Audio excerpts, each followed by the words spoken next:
That's easy. It's about the people of Houston and how they responded to the tragedy of Hurricane Harvey. Right. The goodness, the compassion, the love. We'd like to live that way all the time, wouldn't we? I've been researching ethical intelligence now for 10 years, and I've written a couple of books about it. And as I was watching what was going on, how people were reacting, the goodness I was seeing, the just putting themselves out, even putting themselves in danger.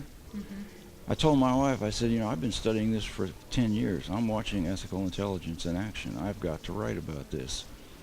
We've got to tell the world what happened here and set a marker, maybe, an example. The most surprising thing I found was how open people were to me when I asked them to talk to me about their experiences for the book. Except when I went to the convention center while they were still bringing people in.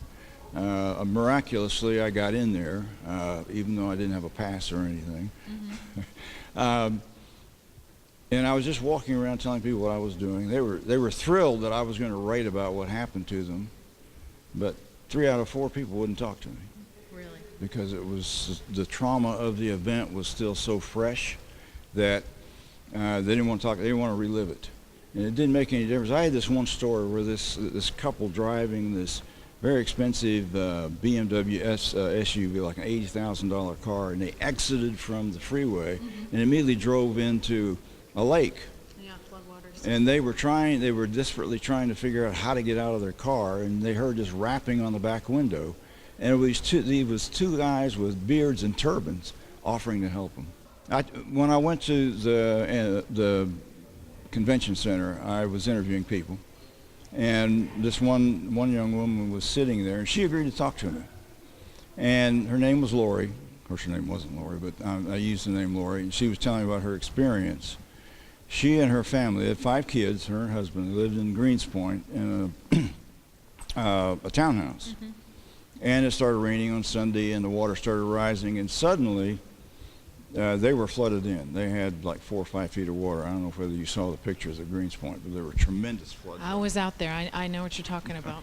So anyway, she said that they were going to ride it out until they ran out of food. So she had 5 kids, and the oldest was like 7 years old. And to make a long story short, they had to be rescued. They walked out in water up to here. Wow. And I asked her, I said, what was the worst part of being rescued? She said, walking in that water, because there was human excrement floating in the water as we were walking. We didn't know what was in it. And as I was talking to her, I said, well, where are you now? She said, we're totally wiped out. She says, I got here, I didn't have my phone, I didn't have any identification, so I couldn't even prove who I was. Yeah. And she said, my husband and I are going to start over from zero. And they have no choice. No, they're totally wiped out. That's why I get choked up when I talk about it. Yeah. That's why I'm donating the profits from this book to people like that. That's an awesome thing.